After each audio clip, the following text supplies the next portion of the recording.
3개월 다이어트 코칭을 받고 졸업한 S 회원님이 있습니다. 코칭 기간 동안 클린한 식단과 체중 감량보다는 자기 자신과의 관계, 음식과의 관계를 회복하고 감정과 의지력을 관리하는 방법에 초점을 맞췄습니다. S님은 자신을 돌보고 지키는 방식을 배우고 익혔고 혼자서도 그 방식들을 잘 유지하고 있습니다. 코칭 이전보다 훨씬 만족스러운 삶을 살고 있습니다. 물론 체중도 서서히 빠지고 있고요. S님이 코칭 이후에도 꾸준히 하고 계신다는 애쓰지 않아도 살이 빠지는 3가지 방법에 대해 소개해드리겠습니다. 의지력 아끼기.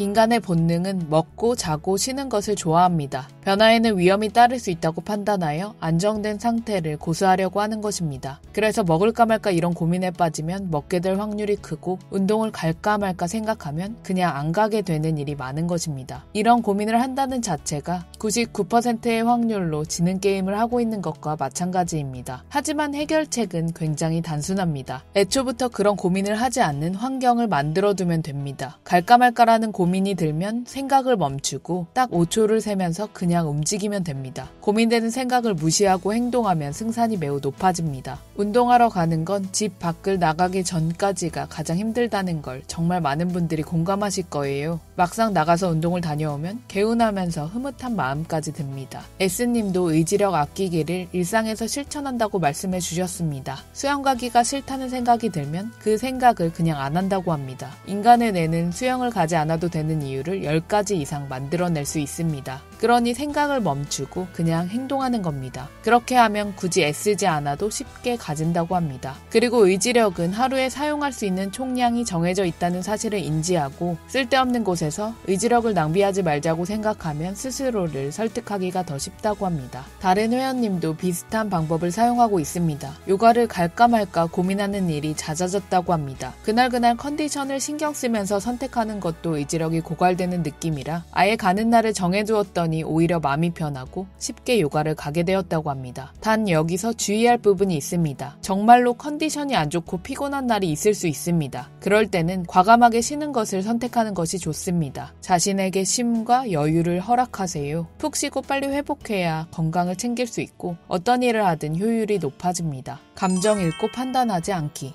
S님과 대화를 나눠보니 굉장히 유쾌하고 긍정의 에너지가 풍기는 사람이었습니다. 그런데 사람을 만나고 오면 많이 지치고 에너지가 고갈된다고 말씀해 주셨는데요. 알고 보니 뭔가 모임이 있으면 분위기를 좋게 만들어야 한다는 의무감도 느끼는 편이셨고 어떤 상황에 대해 자기의 행동이 잘못된 건 없는지 반복해서 생각해보고 후회하는 일도 많다고 하셨습니다. 섬세하고 배려심이 많은 기질인 만큼 타인 민감도가 높으셨습니다. 타인에게 비춰지는 내 모습에 많이 신경 쓰다 보니 자주 지치는 건 당연한 결과였습니다. 그리고 비난의 화살을 자신에게 돌리는 경우가 많아서 안타까웠습니다. 타인이 나에 대해 반응하거나 평가하는 건 어쩔 수 없다는 걸 받아들이는 게 중요합니다. 왜냐면 내가 선의로 한 행동이나 아무 생각 없이 한 행동으로 누군가는 상처받는 일이 생기기도 합니다. 내 영역이 아닌 걸 붙들고 있으면 나만 괴롭고 힘들어집니다. 내가 모두에게 좋은 사람일 수도 없고 그럴 필요도 없습니다. 그리고 참 다행인 건 타인이 나에 대해 그렇게 관심이 많지 않다는 것입니다. 내가 통제할 수 없는 부분은 내려놓고 흘려보낼 필요가 있습니다. 그렇지만 온전히 내가 선택하고 통제할 수 있는 다른 방법이 있습니다. 그건 바로 자신이 자신에게 하는 말입니다. 그 어떤 순간에도 자기 자신은 자기 편이어야 합니다. 스스로에게 비난과 지적을 퍼부으면서 몰아세우면 바닥에서 저 밑 지하까지 한없이 내려갈 수 있습니다. 남들이 나에게 함부로 대하면 그렇게 화내고 분노하면서 자기 자신에게 쏟아내는 끔찍한 말들은 당연히 여기고 있는 모순적인 행동을 하고 있는 건 아닌지 생각해봐야 합니다. S님은 예전에는 자신을 다그치는 일이 많았지만 지금은 자기 자신을 돌봐줘야 할 대상으로 여기면서 이해하고 지지해주고 있습니다. 이전에는 외로움도 꽤 자주 느끼셨지만 자기 자신을 돌보기 시작하면서 그 외로움이 잘 느껴지지 않는다고 합니다. 기분이 엉망이라면 자신을 책망하거나 옳고 그름을 판단하거나 지적하지 말고 내가 왜 이러지? 나한테 무슨 일이 있나? 이렇게 자문해보면 됩니다. 그 이유가 있으면 알아주고 공감해주면 됩니다. 속상하구나, 지쳤구나, 외로웠구나 그러한 감정들을 부정하지 말고 흘러가도록 잠시의 여유를 허용하세요. 오롯이 먹기.